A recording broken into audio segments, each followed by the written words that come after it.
Welcome back sa ating channel. Isa na naman itong bagong vlog para sa Backyard Water World. At kung bago ka sa channel na ito at hindi ka pa nakasubscribe, mag-subscribe ka na. I-like mo na rin itong video ito at i-click ang ating bell icon para lagi ka na notified kung may bago tayong video.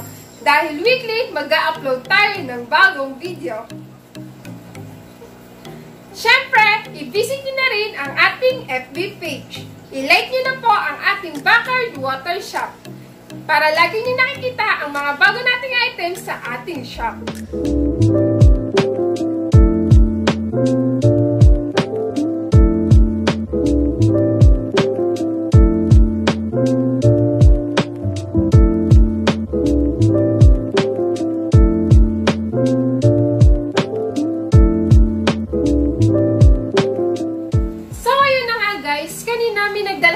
Aquarium na to. So, yung client natin na yun, nakita niya kasi itong aquarium na to sa kanila, nakatambak lang. So, ngayon naisipan niya dalhin dito sa ating shop. Dahil nakita niya sa ating FB page na gumagawa tayo ng aquascape. So, ngayon, itong aquarium na to, lilinisin muna natin siya dahil gagawin natin siyang planted tank. So, ngayon, ang una natin gagawin ay lilinisin muna natin siya.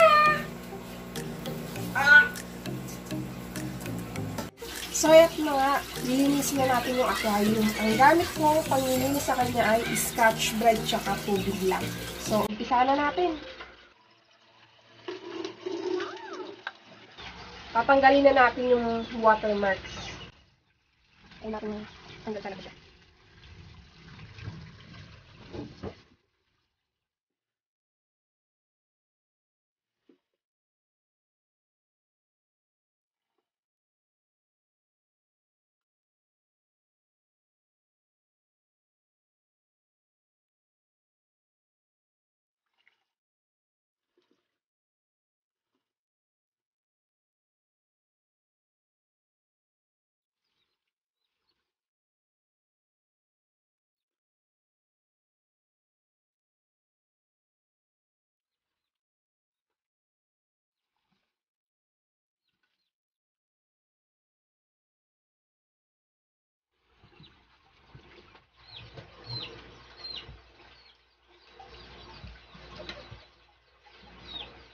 So, ayan.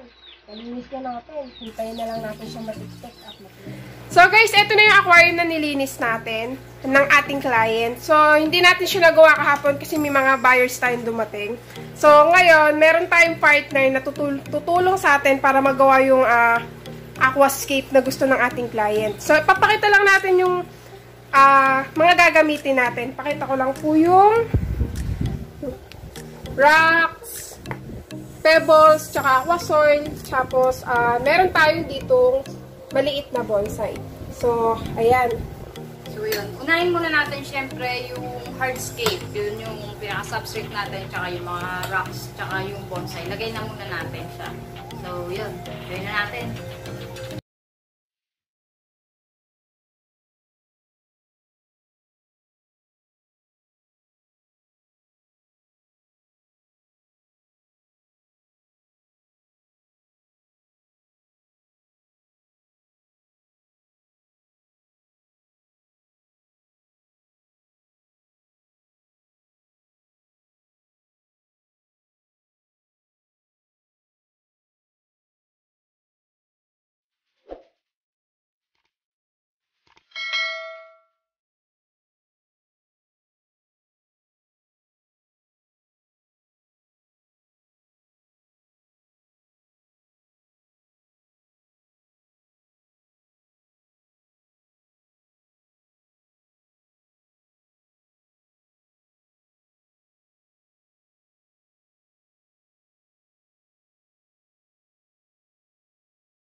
ayan, nilagay na natin yung bonsai na maliit. Pakita mo.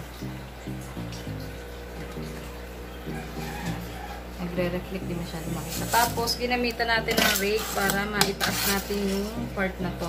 Kasi gusto nung client natin, parang meron siyang side na medyo mountainous yung nakataas yung part. Ayan. Tapos, yung side rito, ito, nakabakante siya. Kasi lalagyan natin siya ng aqua soil para mapagtaniman natin yung part na to. Ayan.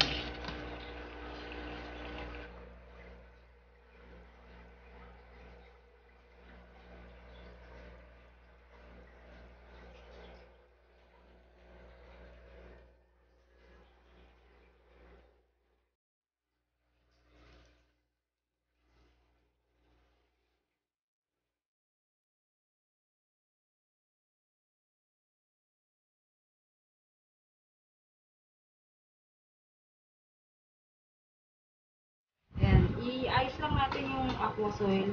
Siguro yung kapal na nilagay natin dito is 1 to 2 inch. Para pagka nilagay natin yung plants mamaya, maganda yung kapit niya. Ayan, i-ice lang natin. Tapos mamaya ay lalagyan natin siya ng cover. Pwede na pala natin ilagay yung cover bago tayo magtanim ng mga plants. Cover na natin siya.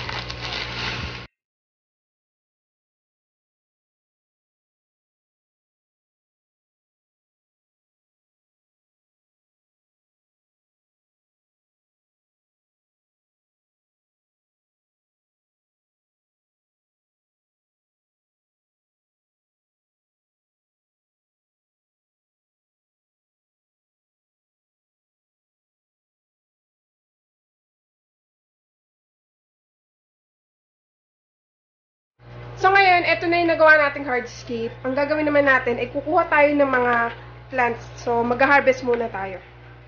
So ngayon, kukuha na tayo ng mga aquatic plants. Kukuha ang ating partner. Yan. Na ilalagay natin sa ating gagawing aquascape. So, ayan, iwanan na natin yung partner niya. Joke lang yun, guys. Pero bago yon, eto nga pala yung ating update. Papakita ko lang po sa inyo yung ating update. Ayan, medyo mainit. So, kung naalala nyo po yung video natin sa ating nakaraang video, kung paano nga ba mag-breed ng mollies at guppies. Eto na nga pala yung update natin. Mga babies. May mga babies na siya. Back mo yung camera. Hey, y'all, come look at this. Ay, paano mababa? So, ayan na nga guys, ang ating breed na black mollies. Ayan, kung mapapansin nyo po, naging successful po ang ating pag-breed. Ayan. Ang daming babies. Yun.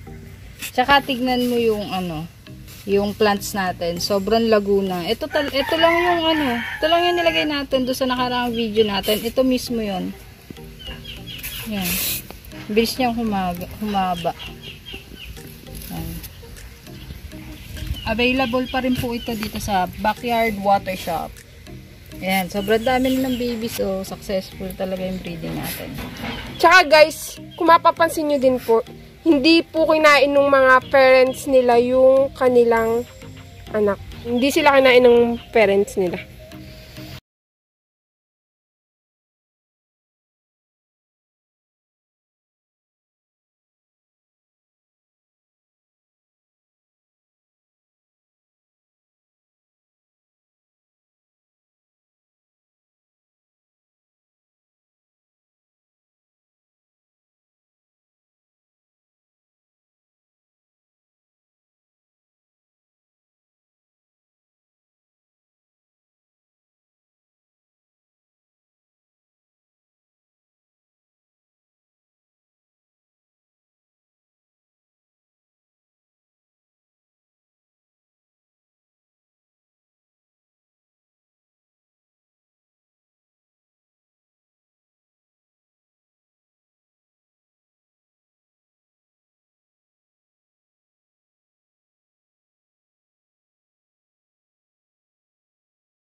Mahal ko ito. One eternity later.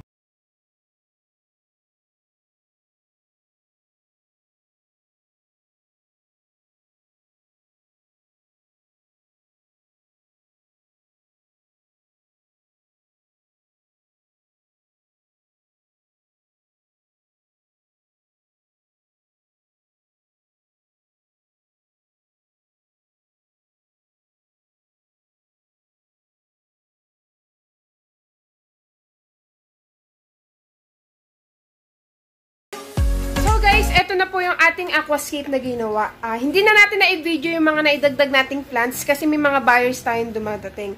So, ngayon, ito na yung finished product. Eto na yung ating finished product na ginawa. Yan. Sabihin ko na lang yung, yung mga dinagdag natin na plants. So, ito yung dinagdag kong huli. Ito yung rotundifolia. Tapos, ito ay pearlweed. Ayan. Tapos ito na yung dati, yung dwarf sagittaria. Tapos, ito yung sunset. Ayan, ito yung sunset. Ayan. Mapapansin nyo, sobrang simple lang nung aquascape na to. Kasi gusto nung buyer natin na sobrang simple lang. Ay, teka. Pakita natin yung ating, syempre, ito yung ating display sa ating shop. Ayan. Ito yung lagi nyong nakikita dito kapag nagpupunta kayo. Ayan.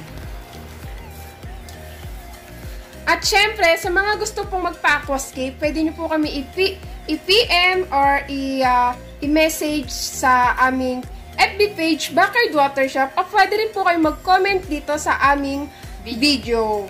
Ayan. So, bago kayo guys, dito sa ating video, at hindi ka pa naka-like o naka-subscribe, mag-subscribe ka na! I-like nyo na rin tong video na to. At syempre, ring nyo na rin yung bell para lagi kayong nanonotify tuwing may bago tayong video. Dahil every week, mag-upload tayo ng bagong video.